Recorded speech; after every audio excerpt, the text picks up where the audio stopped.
and welcome to episode 298 of RPG Friends Retro Encounter. And once again, Omae wa mo shinderu, and we are discussing samurai. Yay! More Hakuoki, and we're definitely looking forward into, getting into the themes and talking about the endings. At this point, we've all done the routes that we want to, and we're summing things up. So with me, again, I have Audra Bowling. Go ahead and say hi, Audra. Oh, hi. And Lucy Gray. Hello. And Niki Fakhoori. Hello, hello. It is great to meet with all of you once again. I had a lot of fun last time. So I wanted to start out with just kind of a fun question for everybody. Do you have kind of a favorite historical period or favorite time period to read about in historical fiction? Let's just say that and why. Oh, That's a good one. Mine is... Oh, sorry. No. Go ahead. Oh, mine's probably ancient Rome. Nice. I've been a fan of that time period for practically forever, I think. And I've studied Latin for 5 years, and now I don't remember any of it, but it was fun. How did I not know that? It's really neat that you studied Latin. I also studied Latin for 5 years, and I remember like 4 things, and that's it. Yeah, I remember how to say happy birthday. Veliki natum tibi. Aw. Yep. The most practical application of Latin. Yeah. I would have to say I'm split because part of me loves the Elizabethan era because, what can I say? I am a bit of a theater nerd, and Shakespeare still holds a place in my heart. But also, I really like high Victorian craziness, like Jonathan Strange and Mr. Norrell. So I'm split between those two. I can't really make a choice. Yeah, I mean, there's so much good material to pick from. I actually did not have an answer to this question for myself planned. I just got excited that I thought of a fun question to ask. That is really tricky. I don't know. I'm a big mythology nerd, so maybe any time that has anything to do with any of those stories. But, I'm also a big fan of Jonathan Strange and Mr. Norrell, and I like We can like all the history. Yeah. And, like with Hakuoki, like I like learning bits of history from other areas of the world as well, and it's really neat to kind of connect them and figure out what was happening at the same time. Like, there was actually a relevant meme going around about the development of the telephone and the dissolution of the shogunate. Apparently they overlap, which I did not know. So someone could have briefly maybe received a telephone call from a samurai. That's amazing. Samurai Graham, at your service. Who do you need beheaded? Pretty much. But yeah, that just kind of got me thinking. So thank you for sharing your answers. All right. So we have 2 main routes. Well, we have 2 routes of the game that we didn't go into in great detail last time. So do we want to talk about our demon friend first and then go on to the main route? Oh boy, there he is. It's Kazuma. Oh, you know it. That's him. I love him. Yes, there he is, my husband. Wow. Finally got his route a day ago. I finally did it. He's just such an asshole. That's great. It's fine. Don't worry about it. It's okay. So let's yeah, let's kind of go through it. Basically, as we were going through the game last time, he was the one that was showing up and just kind of interfering and annoying the Shinsengume, right? So let's go through what happens. How do things change for his actual route? Does someone want to give us kind of a plot rundown of how that happens? So basically, what happens is his route is like a deviation of the generic everyone dies, you are single, ready to mingle for the rest of your life because you get separated from the rest of the Shinsengumi when they are attacked by cannons, because cannons are bad. Yes. And they're just really bad. So if you get it to the point where you have literally no romance points with anyone, Kazuma shows up to help you out of a dangerous situation, and you can go onto his route where you're basically like, you know what? I'm never going to catch up with the Shinsengumi, but I want to try. So you ask this guy to help you, to like help take you to these places, because all of the armies are basically turning against the shogunate. Is that right? They're all just saying bye, see ya. They're yeeting themselves out of right. there. They're kind of. And I think they start siding with the imperialists. Yes. Yeah. And so now the Shinsengumi are basically on the quote-unquote wrong side. Right, and they get driven further south, kind of as in any other route. But this time, Chizuru is stuck away from them, and she's trying to get back to them. Right. And she can't go alone because she's basically surrounded by the enemy army. She didn't even want to go to Kyoto alone. Really strong and can help her. It's Kazuma. That's right. And so she's like, do you want to help me out? And Sen is there. And she's like, are you sure? Because this guy kind of strange. And you're like, you know what? He is, but it's fine. I'll ask for his help. And we're going to go. And so you go back to your house. And guess what? The Shinsengumi are already left. They already left Edo. And so you're like, oh, man. Well, in the meantime, I'm going to look at my house, and guess who's there? It's your dad. Happy Father's Day. Wow. But guess what? Just take a guess. Do you think your dad is a good guy or a bad guy? It kind of depends on all the other routes. It depends on the other, it depends on the routes. But in this, I'm guessing bad guy. That's right. In this route, he's a bad guy. Because of course he is. Happy Father's Day. Anyways, so then he's like, oh snap, I want to, you're actually not my biological daughter because I'm just some commoner and you're the princess or whatever. And I raised you, and apparently I was really nice before. But guess what? The imperialists gave me like a high rank of power in exchange for the Fury medication or whatever it's called. And so he's like, that's not good. We don't want more of those Furies. They're not good. And then he's like, what about if I like took you, because you're like a princess with the pure demon blood thing, and I could make even stronger Furies. And you're like, that's not good. That's not good for me or anyone else.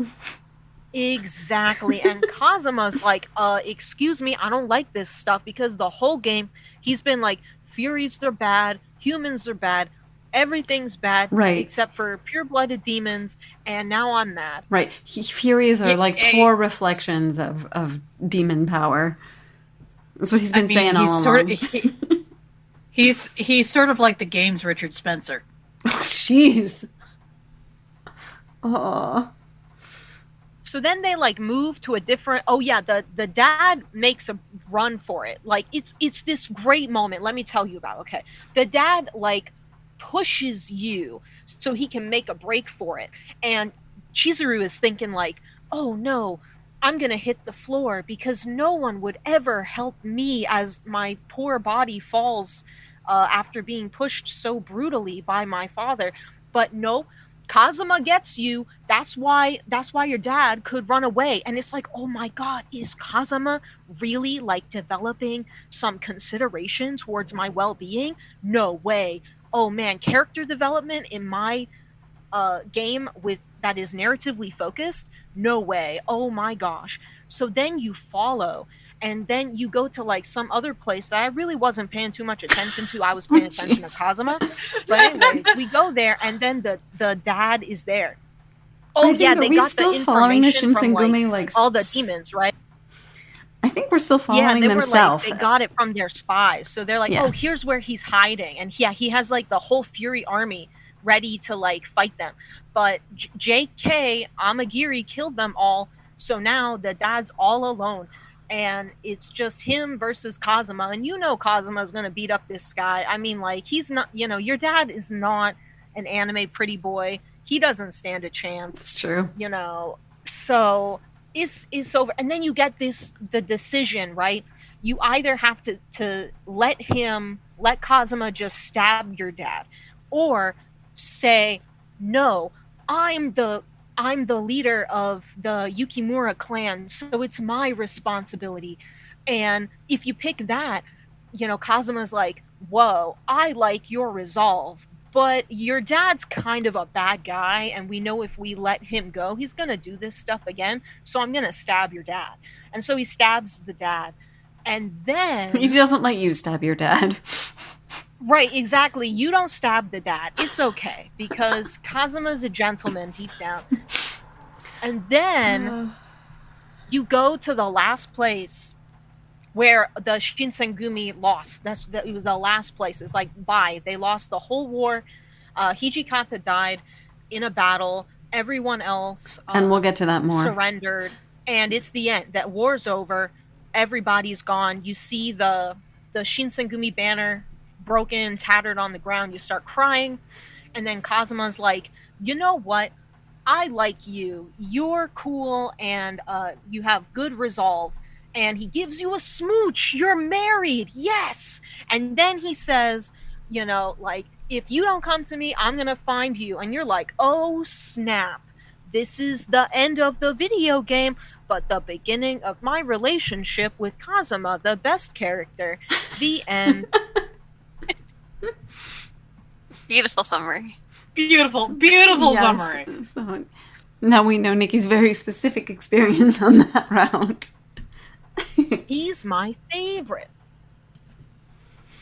You know, I genuinely kind of liked it too. It and I don't know. I liked his round, but it was very short comparatively. Mm-hmm. Yeah. And on the one, I know that the Vita version is updated, but now it just makes me want to play the Vita version again. Oh, they do update it? They make it longer? Yeah. That's what my sister says. Thank goodness. The Vita one is apparently the one that has all the extra roads, all these updates. It's like, yeah, no, you don't really need to romance this dude. I know we all kind of decided to try the versions we had, but I'm kind of glad we got some of both at least. Yeah. Yeah. So yeah, I mean, I enjoyed it a lot too. It was short, but I don't know if I just needed a break after the other routes, but it's kind of nice that you were dealing with your personal stuff and maybe a little farther removed from the general tragedy. Just, you know, for a change of pace. I mean, yeah, this is a game that basically anybody you don't pick dies. So, you know, it's guilt trip or us. True. And I mean, some of them die anyway. Or you can infer, if you want, that they do. So, I mean, yeah, this is a really interesting example of a game that's kind of set some bounds based on what actually historically happened. And it's odd because it ends like a little bit of an air of tragedy and bittersweetness to everything that you're doing, because you know that this doesn't end well. We got into this a little bit last time, but you know, the Shinsengume, they're in the final days of the shogun, and you know it's not going to end with them winning. So it's very much an interesting choice for an Otome game, and for sure. And there's so many other games that center around that story as well. So, oh yes, there are. So it's kind of interesting that they chose this snapshot, and I think maybe because it does lend a little bit of that tragic element and some gravitas to what's otherwise, an Otome game. I mean, it's also interesting for this game that for so many of the routes, it's sort of ambiguous whether or not your guy actually survives. Because for at least a couple of them, you're out in the sunshine when they're a fury, and sunshine's not good for them, and they're dreaming about their fallen comrades, and you're like, wait, dude, are you dying in my lap? Did you die? What? Did you just take a nap? Well, the only good thing, we know if they're a fury, if they die, they turn to ash. So as long as the credits roll before their body disintegrates, we're fine. We don't need to know what happens. Don't need to get the stick out yet to poke them. Are you dead yet? Poke, poke, poke, poke, poke. Okita. Oh my god. Oh man. Oh, okay. So shall we move on to the main route? The game is actually named after, and sort of what's considered, depending on what media you access, the storyline is the canon route, because in both the manga and the anime that are based off this game, this route is the route that they choose to portray in that media. Yep, it is longer, and it is a bit more involved, and it follows our leader Hijikata.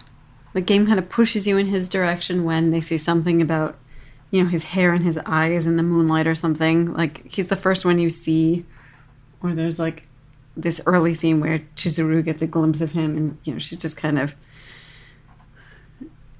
He's also hot. Yes, long black hair, and almost always has his robes very seductively left open so you can see all that is needed to go, yeah, I'm going to try that route. Oh, hell yeah, that's right. That's what I came here for. Yeah, it is the longest one. So I didn't finish it. So it is much longer. Yeah, it's pretty long. So let's go through it. Like his hair, pre-time skip. That's true. Yeah, he does kind of get a Western makeover. So it's pretty similar to the other routes at first. I'm excited because I didn't do another route up until this point where you actually get to go to the tavern and have that tavern scene. So it was kind of interesting to see him there with our ninja lady friend that travels around with Sen, kind of trying to spy on the Shinsengumi a little bit. So I saw him talk to her. And really, near the beginning, I think it's interesting that a lot of the things you have to do to be on his route kind of involve you, like, sticking around or doing what he suggested or what kind of make things easy for him in terms of, like, managing things and managing the Shinsengumi. There's a lot less, like, I'm going to go rescue people. I'm going to run out into Kyoto. Yeah, he's appreciative for all the small ways you can help. You also, on his route, get more of sort of the taste of the side stories than anywhere else.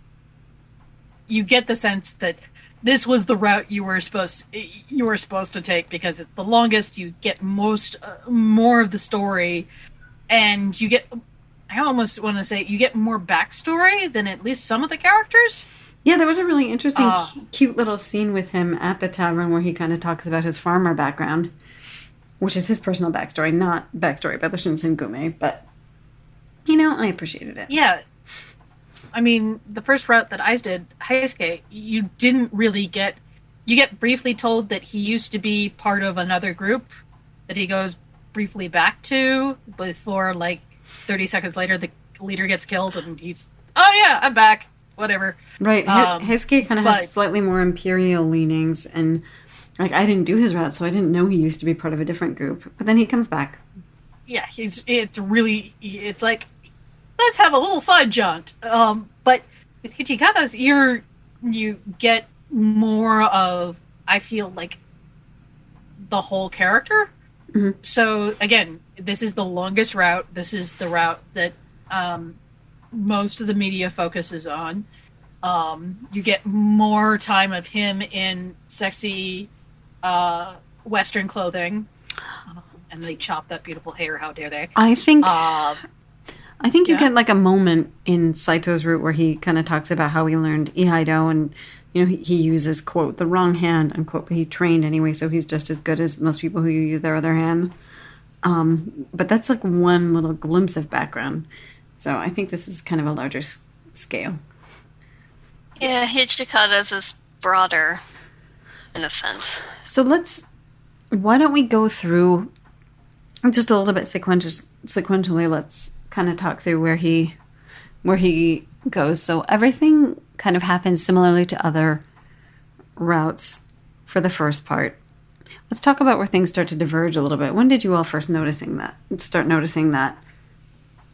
Like the tavern, actually. I mean, that was my first exposure to when he was talking about his farming background. Okay. Yeah, I would say I would also agree that the tavern, also just, I mean, after playing what was the shortest route first, just realizing that there was like so much more detail in just the regular scenes that you're sort of like, whoa, okay, this sort of went really quickly in Heisuke's route. This seems we're actually dealing with a little bit more, even just like the tavern and the day-to-day tasks of the Shinsengumi. Okay. Yeah. So how about when everybody's paths start to diverge? Let's talk about that section a little bit with Hijikata's route. So people kind of get separated. You've got this attack from all these other different factions, some with imperialist leanings. There are big problems because some of them have cannons and guns. There are a few different places that the different units are sent to. But Hijikata is in the thick of it until the very, very end. And, obviously he is one of the people hit the hardest with poor Kondo after Kondo gets captured. If you do Okita's route, one of his main motivations is trying to kind of come back, and he's really upset about Kondo, who he really looked up to. And he's sort of mad at Hijikata. So let's go sequentially. Anything else memorable from Hijikata's route, like with Kondo? Like as all of that starts to happen, we still see a lot of the like day-to-day tasks with the Shinsengumi. But did any other details around that stick out? For Hijikata's route, you get more of like, oh, all these characters are dying. Oh my god, this is sad. Like for a couple of the routes, it's sort of like everybody else dies off, but it's all off screen, so you don't really have time to process. Oh yeah, they're all dead. They can just summarize it. Yeah, more on the other routes. But for Hijikata, I mean, yes, he's the leader, so it makes sense. But it's really interesting that in his route, you're starting to see him like truly mourn his comrades and sort of being the last man standing, which you don't really get in the other routes. Yeah, 'cause a lot of them kind of go off on their own. Exactly. Eventually. Usually with Chizuru, at least in Okita and Saito's routes, you don't. Like there's kind of a late point in the whole decline of the Shinsengumi where each of them jumps ship. And that's not really the case for Hijikata. One other important point is the whole Fury thing, and we haven't really gone into that much. So on a lot of these routes, usually your chosen person is likely to have to take the elixir of life at some point, whether that's because they get injured in battle or because our demon friend is harassing them. That's definitely what happened to Saito. a lot of them end up being a Fury. So let's talk about how that happens for Hijikata. Someone want to run through that?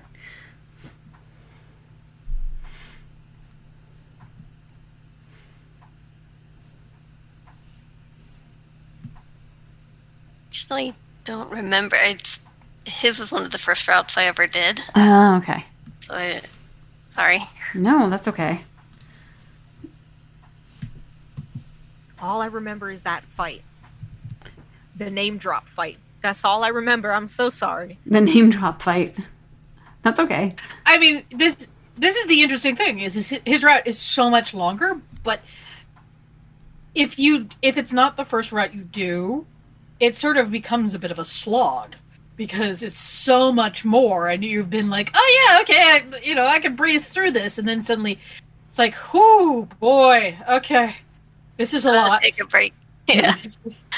I was thinking about how a lot of modern, I say modern, but more recent otome games will have the routes in a certain order.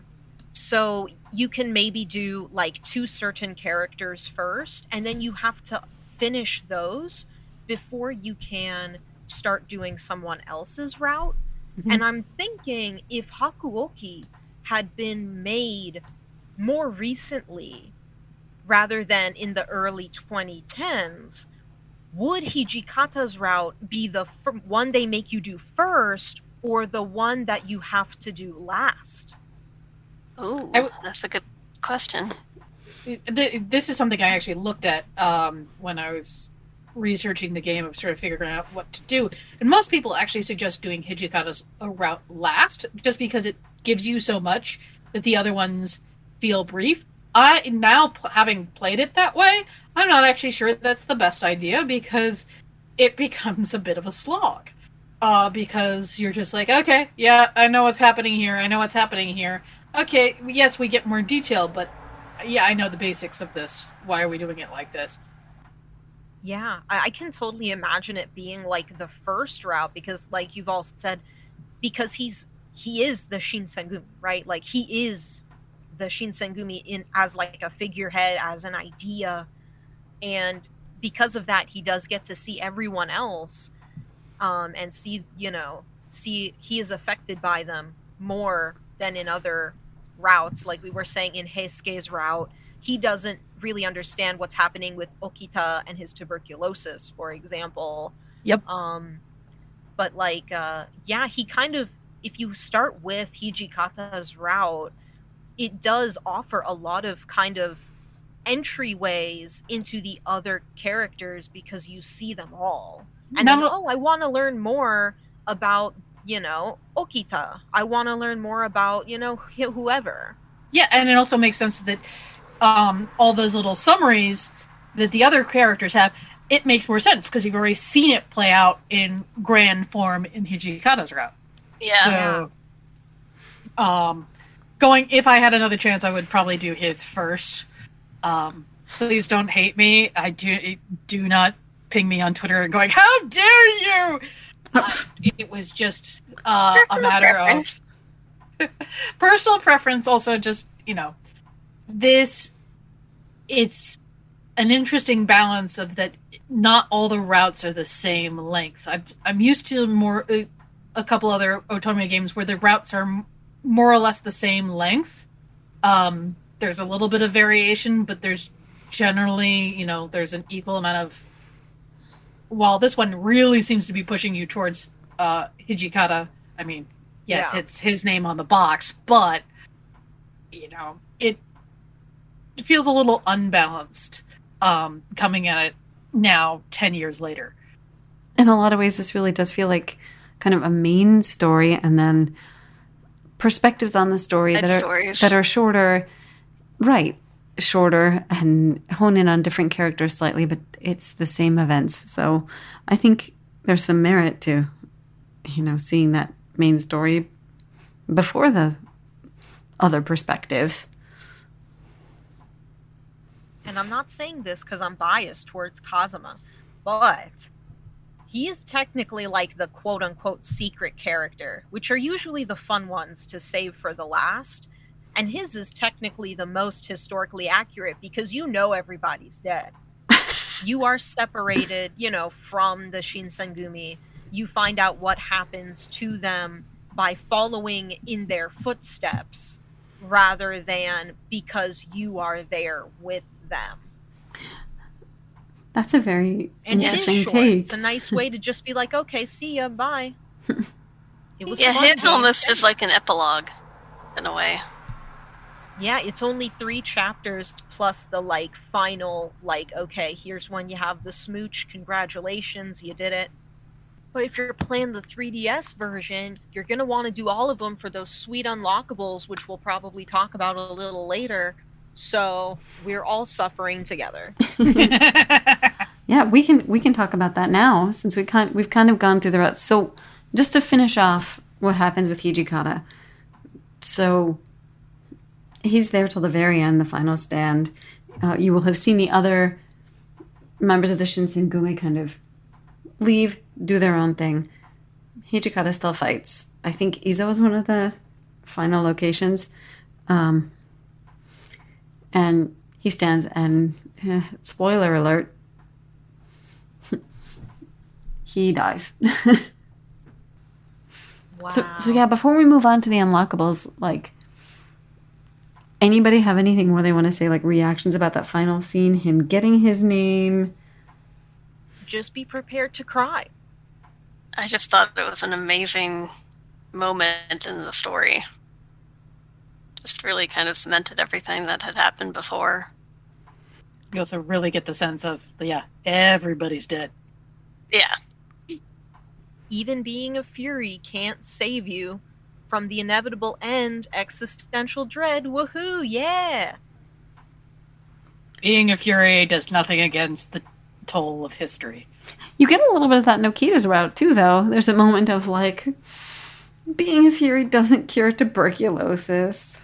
And it's funny because for a while there, Chizuru, and this is interesting, I think she kind of thought he was cured, or she didn't notice him coughing or something. I don't know. I don't know if it's her being a slightly unreliable narrator and being hopeful and or what, but it goes for a while where in the game you can't tell whether the elixir of life helped him or not. And then I think it might even be a couple chapters into that second part of the game. You're talking to him and he's like, yeah, I still have tuberculosis. And it kind of hit me oh, really? Wait. Everything's tragic. Demons still have lung problems. I guess Kazuma's right. And, they don't quite have that true demon strength. Something. You see, because the whole idea, and I'm not biased. I swear I'm not biased. I'm not just saying this because it was Kazuma's route and Kazuma's the best. It's got nothing to do with that. I swear I'm not biased. All I'm saying is Kazuma was like, your dad was corrupted by the humans who only care about money and power, and that's not good. And then you think about it oh my god, the Furies are the demons corrupted by the bad parts of humanity. However, Chizuru, who is a demon, was taken in by the Shinsengumi, who stood for their values, which were honor and loyalty and integrity. And those are the good parts of humanity. And that's why she was not corrupted. Wow, humans can be good sometimes, guys. Oh, Yes, snap. they were the only ones worthy of his respect. Exactly. Wow, time to cry. Oh, boy. Indeed. So then I unlocked the photo mode. And let me tell you about that. It's the best thing in the game. Please go ahead on about this photo Okay, mode. listen. Okay, in the 3DS, that's the Nintendo 3DS video game console system. There is the Hakuoki memories of the Shinsengumi game. I don't know what Axis has Thank this you. obsession with memories. You got amnesia memories, you got Pio Fiore faded memories, you got Shinsengumi memories, you've got memories all over the place. I just want to forget. Okay, anyways, this is the point. The point is, you got this amazing photo mode. So it's like when you go to the photo booth and you take the cute little pictures and you can put like the frames and stuff. That's what this is. So you can use your Nintendo 3DS console cameras to take a picture, and then you can put little stamps and little cute pictures of the Hakuoki boys all around you, because that's good and because they make you feel whole inside. So it's sort of almost like kind of like not real time augmented reality, but sort of like, yes, take an actual photo and add Hakuoki I know they're stuff to it. It's I know in Japanese it's perikura. Yes, yeah. And I mean it's the big thing. You go in, it's a photo booth, and you add all these stickers everywhere. But Niki, you were adding them to like screenshots from other games, were you not? Yes. Oh my god. So here is the big thing. You can actually, instead of take a photograph, you can say edit, and it will open up your Nintendo 3DS system's saved photographs. So all those games that you can take photographs in, Tomodachi Life, Animal Crossing, Pokemon Sun and Moon, Pokemon Omega Ruby and Alpha Sapphire for the Nintendo 3DS, any game that lets you take Super Smash Brothers for the Nintendo 3DS, all of those games that let you take the photos and save them to your console, you can edit them and put little Hakuoki stickers on them. So I took this cute picture I took of my Spiel from Pokemon Omega Ruby, the video game, in the little contest when he was just being this cute round lad, and I put all these little Hakuoki boys next to him because he's a good boy and deserves to be next to the Shinsengumi. And it's so good. They're protecting him all over. It's so good. Yeah. I mean, I just love that idea. Niki is not exaggerating. I see not only the Shinsengumi, but the three demon boys as well. It's so good, yes. And every time you complete a route, you get a new frame, like exclusively with the guy whose route you just finished. So a lot of them are already like unlocked. I don't know if there's like anything special for unlocking every route, but you start with a lot of them, like those chibi ones, already unlocked, and then for every new one, you get a new border with the lad, and it's great. You want to be next to the lad? Take a picture. God. You want to put Shulk from the hit game Super Smash Brothers next to the Shinsengumi? Go ahead and take a picture in that game, and then just bring it over to this game. It's the best. This is what technology was made for.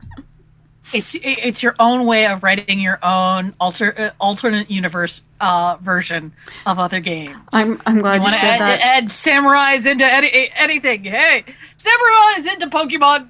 Let's do it.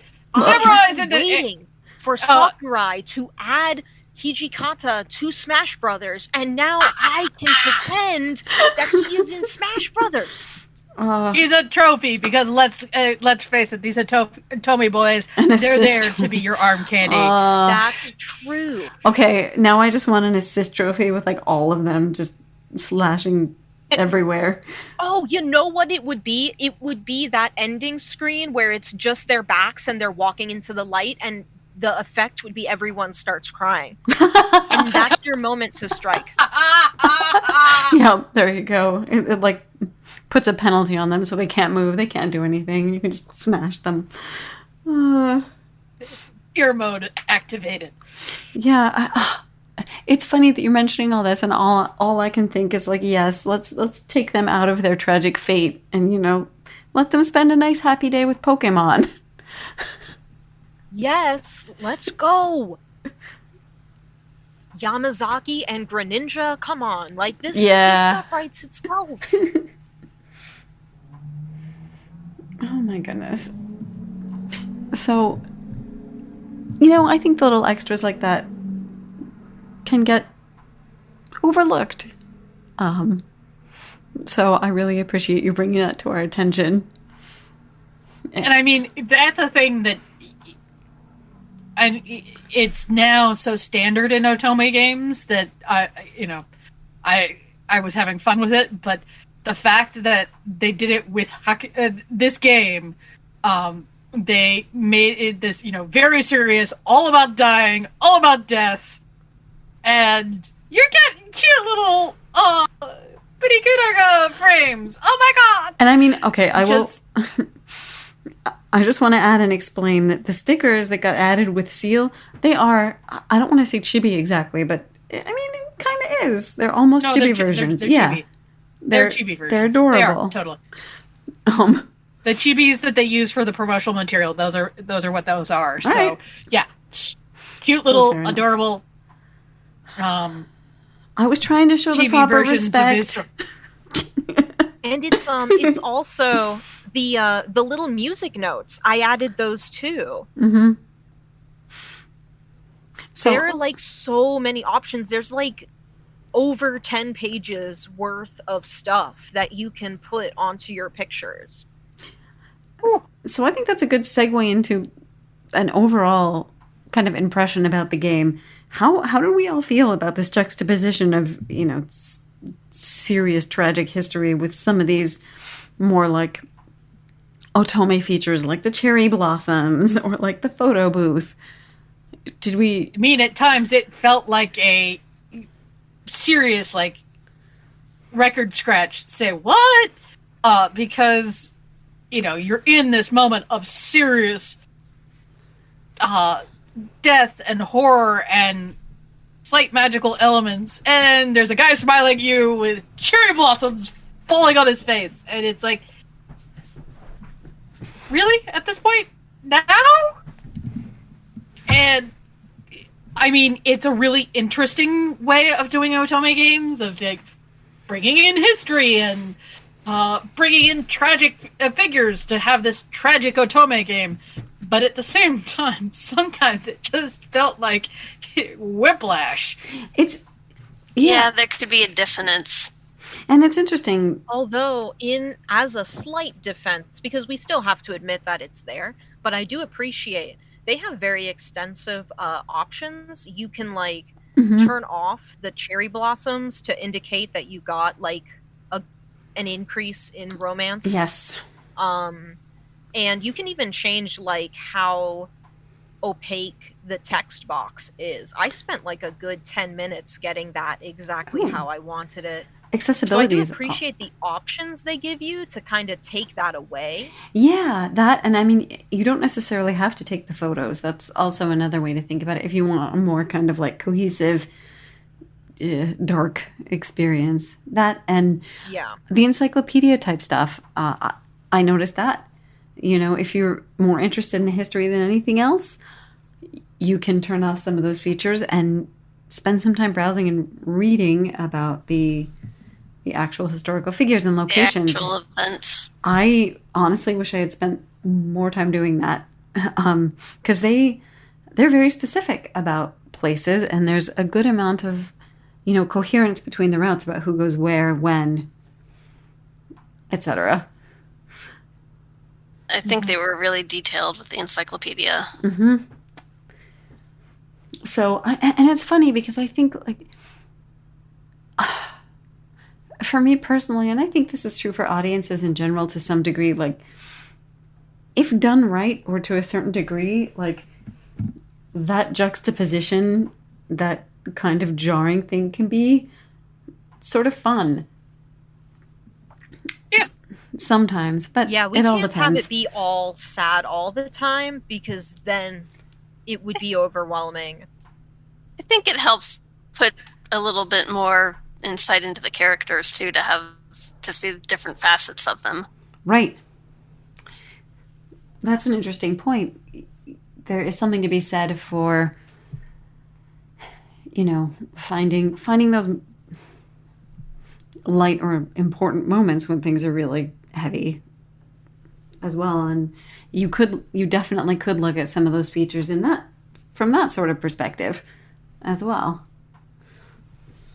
I just really hope that nobody tried to use this to pass a history class. Oh yes, that would not be good. Unless they just went to the encyclopedia. Sengoku Basara, though, is very accurate and definitely not over the top, and everyone should use that to pass their history classes. Disclaimer, please don't do that. The teacher in me is going, no, you don't. No, you don't.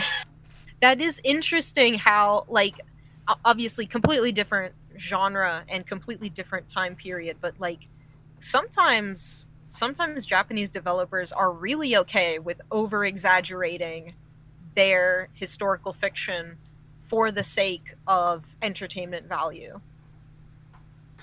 Yeah, that's definitely a trend you can kind of see all over the place. And actually, correct me if I'm wrong, if those here who are more knowledgeable about otome games, but I think this really gave a good example and kind of a format for like integrating those different elements, because after this you see a lot of visual novels that kind of integrate like a dark, gritty story of some kind with romance. Like Color Times Malice or Code Realized. Yeah. Yeah, those were there's just two specific ones I was thinking of. Yeah, there's definitely been a bigger trend since Hakuoki came out of using dark elements in otome games and visual novels as well. So I was interested in too, like, this is kind of a side note, but like this significant amount of anime, I think there were like multiple seasons based off of this, and just there's so many Hakuoki games that tell a very similar story but add things or change things slightly. Yep. I mean, it was a 2-season anime, but yeah, it was popular at the time. There was a manga that went along with it, multiple games, and there was the fan game of the Alternative Universe High School. Oh shoot! Right. That went along with. Oh man. That's not that's a fan disc. That's not a fan game. That's a fan. That's yeah, real. fan Let's disc. go. You can buy the merchandise. Go to www.animemerchandise.com or something.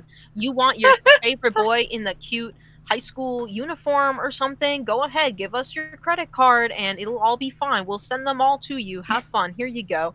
Yeah, that's it. Let's go. Sweet school life. These are grown men. Anyways. That's right. Yeah. I got nothing more to say. I never played it, but I know it exists. I know it's out there. Yeah. And isn't there even a prequel? Yep. Mm-hmm. What would the prequel be? Is it middle school? Oh no, not for the fan disc, for just the series in general. Yeah. And supposedly when they're younger. Yeah, there's that series of games where it's all demons. It's like the Yukimura clan, oh right, the Kazama yes. clan, and they're all these handsome demon men. And I'm like, yeah, that's right. Axis Games, when are you gonna give me this one, please? Thank you. I feel like that's a better choice than, earlier in the lives of the Shinsengume, because based on what I've looked at and read, most of them were, farming or peddling medicine. At least a decent portion of them. Oh my god, so it's gonna be a story of seasons crossover Yes. with Hakuoki. Oh my god, yes. I would run a farm as Kondo. I would. Let's go. And have you all seen Potion Craft, or like there are at least a few different like potion making games coming out. I would play something like that with Hijikata's family. That would be hilarious. I love it. Yes, oh, sign me up. there is a gold mine of potential. You just gotta go for the crossovers. Let's go. Let's see it. And so let's move on to sort of kind of our overall final impressions, and then we're going to play a little bit of a game. We'll see how many of us have done our research and who can guess this in some gourmet based on their historical photos. But first, I mean, would you all have picked up this game on your own? Did you think everything worked? On a scale of 1 to 10, how entertained were you? Like, let's just kind of try and give a little context how this was for us as a game compared to other games we played. And we can kind of go around. I pre-ordered this game on the PSP when it first came out. It was, I think, 2013. It was Valentine's Day. Heck yeah, spending my Valentine's Day with the cute anime boys. Actually, I still have my notebook. It's got Okita and Saito on it, and I have not opened it. And you know why I haven't opened it is because I was writing all of my thoughts when I first played that game so many years ago, and I'm like, oh no, I'm gonna die of secondhand, third-hand, fourth-hand embarrassment if I read whatever it is I wrote in here. But like, I love this game. I probably would have played it again just because, like, I got the 3DS version. I don't even know why I got it because I already played the PSP version. But I'm like, you know what? I spent good money on this instead of buying, like, I don't know, like, Sweet School Life keychain or whatever. Right. So I might as well play it. So I was going to replay it eventually because I got the 3DS version. Otherwise, maybe I would not, but only because I already played it. Mm-hmm. Yeah, but it sounds like it had a lot of value. It's great. I love it. That's my opinion. Everyone should play it. Yeah, that's it. I'm not going to elaborate. That's it. That's just my opinion. I'm going to need a picture of that notebook. Me too. Yep. I'm curious about it. All right. I picked it up pretty much out of a store just a few days after its release, and I really ended up quite enjoying it. It was more of a curiosity purchase, but my first Otome ended up being one of my favorite ones, and I've picked up the Vita ports, and yeah, I would recommend it to most VN fans, actually. Yeah, because I think it's that strong of a VN. It's great when your first experience with a genre of game is a positive one. So I'm glad it was. Mm-hmm. And I mean, I kind of have to echo that. I have not touched an Otome game other than this, and you know what? I had a lot of fun with it. I really did. I would, even if you don't think you would like Otome games necessarily, I would say still at least give it a shot. I think there's something for everyone in it. One of us. One of us. I fully admit that I'm going to be a bit of an outlier here, that this would not be something I'd necessarily pick up myself. I did enjoy my time playing it, and as a history buff, I do like the historical elements. I will have to say that for Otome games, I think going more the fantasy route is a little more my stream, but this was an interesting divergence, and I, it's particularly different than what's currently saturating the Otome market. So that's true. It is. It's a really nice, different approach. Mm-hmm. I'm just, as somebody who does not like to be made feel guilty by games, I'm looking at you, Animal Crossing. The fact that, if you don't pick this boy, he's gonna die, was a little off-putting for me. That's fair. Very fair. Yeah, you have to anticipate suffering going into this. This is not like the sunshine and rainbows. It's more like raindrops, but the raindrops are your tears. Raindrops are your tears, and then sometimes the sun is shining around the raindrops and tears, so you get a nice pretty scene here and there. And then it burns your skin because you have become a fury yourself. Oh no. Yeah, I guess I have to clarify my response a little bit. Before playing this, I probably would not. I don't think I would have picked up an Otome game really on my own.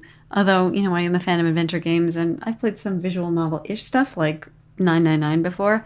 But after this, I think I'm much more willing to give in Otome a shot, especially if people say it's good.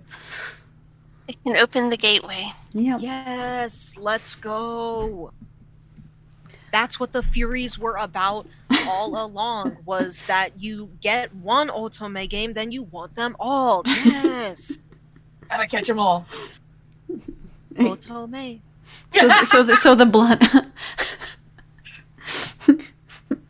So the blood is a metaphor for Otome games, which I guess That's right. And in the end, the Shinsengumi were great, so you should not feel guilty about purchasing all of the Otome games. Give in your credit card, and everything will be fine. Yeah. Does that mean Hijikata is the biggest Otome game fan then? Since, according to fans and a lot of the CGs, I guess Hijikata takes the most blood from Chizuru. Ah, interesting. Yeah. Yeah, I have not played it yet, but there's a more recent Otome game, Cafe Enchante, and one of the boys that you can marry is a big Otome game fan. So maybe he's Hijikata's reincarnation. I have heard such good things about that game. I want it. It is so fun. Next one, let's go. Yes. That's right, Audra. Did you review that one? I think. Yep. Yeah. Okay. I thought you did. Yeah, I did. Awesome. Definitely. He's one of the best characters, the Otome. Loving angel. All right. So do we want to take a look at what I put at the bottom of the show notes and guess the Shinsengume member? I know the first one. Yep. Okay. Who's the first one? The others would have to be guesses, but that's the fun part. Let's figure it out. All right. So the first one, Niki knows it. How about Audra and Lucy? I mean, that is luxurious hair, so I'm almost thinking that it's Hijikata. You were correct. Hijikata is the owner of that luxurious hair, and he's in kind of like a Western outfit. This is an iconic photo. This is so iconic. It's a great photo. So, of course, I had to make that the first one. All right. Who is next? I think Lucy might also know this. I know who this is. Yes, you I do. know who this is. Oh, man. Who is this? Oh, wait. Oh, my. No. Well, okay. These are all the Shinsengumi people, right? Yes. Yep. They are Shinsengumi members. It's not like all of a sudden, like Dr. Matsumoto Kazuma's there. is like a real guy. No, it's Kazuma. Oh my gosh. Is this Kondo? Ooh, okay. Audra guessed Saito. Yeah, it's Saito. Nice, Yeah. dude. Wow, Oh, yes. look, he's so prim and proper. He's a little. He looks a little. None of that hair. The hair, yeah, where did it go? It looks like it could be super close crop, but yes, this is a photograph. Apparently, a little bit more recent, like some surviving descendants kind of found some photos. So that is Saito. All right, who is this gentleman who is sitting with some actual swords? That one might be Kondo. It might be. I'm saying it might be Kondo too. Yep, you are correct. That is Kondo, the leader. Let's go. Also, I think it was the eyebrows. Yeah, I think it was the eyebrows that. Yeah, he's got like off. a very serious samurai expression there. I like it. All right, this last photo is a little smaller. Someone also standing at attention with their blade. I'm gonna say Okita. Any other Do guesses? you want to say Heisuke? Oh. One Because he guess looks for- younger than he actually is, and that was one of the plot points of Heisuke. Well, Ah, Maybe Heisuke too. Yeah. it is actually Who is Okita. Oh, we did it. Yeah. Aw, yeah. I got 2. Oh, it's a fun little game. I got 3. I'm okay with this. Okay, so as far as housekeeping items, we still have episode 300 coming along soon. Yay, we are 2 episodes away now. Hey. Well, I mean, I guess if you count this one, that's slightly different. But we have that coming up. We also have some exciting Ace Attorney on the horizon. Yay! So if you would like to contact us, our email is retro@rpgfan.com. Please also talk to us on social media via Facebook page, Instagram, Twitter, Discord. We've got a lot of Twitch streaming happening. So join us in whatever format you like. We love interaction. And while you're at it, please check out our other podcasts. Random Encounter, which is news and kind of currently what we're playing and doing. We also have Rhythm Encounter, which we'll be posting again soon, and that is music. And we also have the privilege to be partnering with Phoenix Edge, who also release podcast episodes. So be on the lookout for those things. And, in addition to interaction, we really like feedback. So please review us on iTunes, Google Play, whatever podcast listening venue you like to use. And now let's go around and say where you can contact us individually. The best way to get a hold of me, Hilary Andreff, is Discord. I'm EP Fire there. And Audra, how about you? What's the best way to get in touch? Just email audrab@rpgfan.com. Great. All right. How about you, Lucy? Besides being one of the folks that answers your lovely comments on Facebook, Twitter, and Instagram, I also am available at JESIDRES on various social platforms, and you don't have to sell your soul to interact with me. Very, very good to know. All right. How about you, Niki? I have a Twitter, Otome Niki. That's Otome_NIKI at Twitter. The site. It's even in your name. That's right. If it was 2 Ks, it would be a diary, but it's just 1 K, so it's my name. Perfect. That is great. All right. Well, thank you so much. Hopefully this was as much fun for you all as it was for me to go through this game together and dish about it. And hopefully this will lead to, future episodes, maybe more VN coverage on Retro. We'll see. But thanks again for joining, and good night and good luck.